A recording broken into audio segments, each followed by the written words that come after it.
Tonight, counting the cost of COVID over Christmas.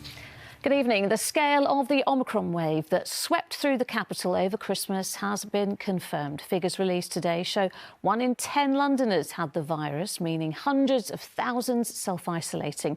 Earlier, the Prime Minister confirmed restrictions encouraging people to work from home would stay in place. For businesses in central London, this means an even quieter January after a festive season that was anything but, as Martin Stew reports. Well, businesses are not only missing the trade from commuters and workers, the lack of visiting tourists has also made a huge financial dent. City Hall estimates we've missed out on £7.4 billion during the pandemic, making it the biggest single hit to London's economy since March 2020. There was some good news earlier. From Friday, those travelling to England will no longer need to take a pre-departure test. But will that be enough to tempt tourists back in the kind of numbers this city used to enjoy? Our political correspondent Simon Harris has more.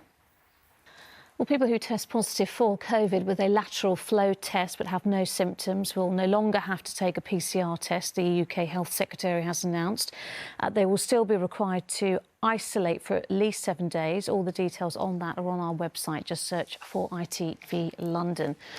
As we've been seeing, we know the recent surge in cases because of the Omicron variant has had a big impact on staffing numbers. The NHS has been particularly affected, as too have the capital's bars and restaurants, with many businesses having to temporarily close as a result. Well, joining us now is Kate Nichols from UK Hospitality. Kate, thanks so much for talking to us this evening. I want to say Happy New Year to you, but of course it's been anything but a happy or a profitable New Year for a lot of the businesses, the bars and the restaurants that you represent, because they haven't been able to operate, particularly buoyed by the fact that we heard today that there's going to be a slight change to how people have to test. They can just rely on a lateral flow test now. They don't have to wait for a PCR result. Is that going to help speed things up, get people back to work, get these businesses up and going again? You do have a slight buffer, don't you, with the VAT rates cut, because that's going to see through until March.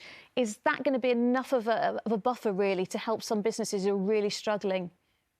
I think Next tonight, a 60-year-old man has been charged with intent to damage property after reports of an anti-vaccine protest outside Health Secretary Sajid Javid's home in Fulham. The Met Police. The killings of 2 teenage boys at the end of last year resulted in a record number of young people who died violently in the capital last year, 30 in total. And of that number, nowhere saw more bloodshed than in Croydon, where 5 teenagers lost their lives. Well, their community and faith leaders who have worked for years to prevent violence and ultimately save lives are renewing their efforts in the hope of a better year ahead. From Croydon, Ria Chatterjee reports. Ria Chatterjee with that report. Still to come. But first, sport, and Chelsea have star striker Lukaku back in the squad for tonight's Carabao Cup semi-final. Chelsea's Romelu Lukaku has apologised for comments that he made criticising the club and manager Thomas Tuchel. And Arsenal's Carabao Cup tie against Liverpool has been postponed due to an outbreak of COVID at Anfield. Former Spurs player Christian Eriksen has said his dream is to play in the World Cup later this year. He's given his first interview since he collapsed live on television during the Euros last summer, where he thanked people for their support and described how he died for 5 minutes. Faye Barker reports.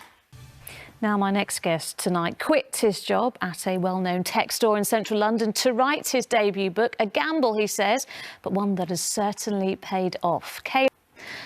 Well, 100 years ago today, one of the greatest British explorers of all time died. Born and brought up in South London, Ernest Shackleton made his name on expeditions thousands of miles from here in the Antarctic, surviving against almost impossible odds. Sam Holder reports. Oh, not quite Antarctic, but pretty cold today in the capital, wasn't it? With the weather forecast for the next few days, here's Philippa.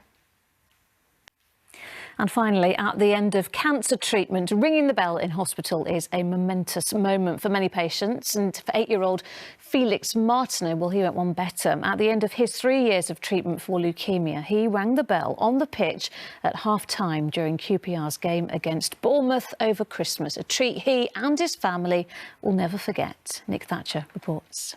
Oh, just brilliant there, Felix. And that is it for now. We are back with the latest after ITV News at 10. Coming up, Mary with the ITV Evening News, but from me and the rest of the London team. Bye-bye.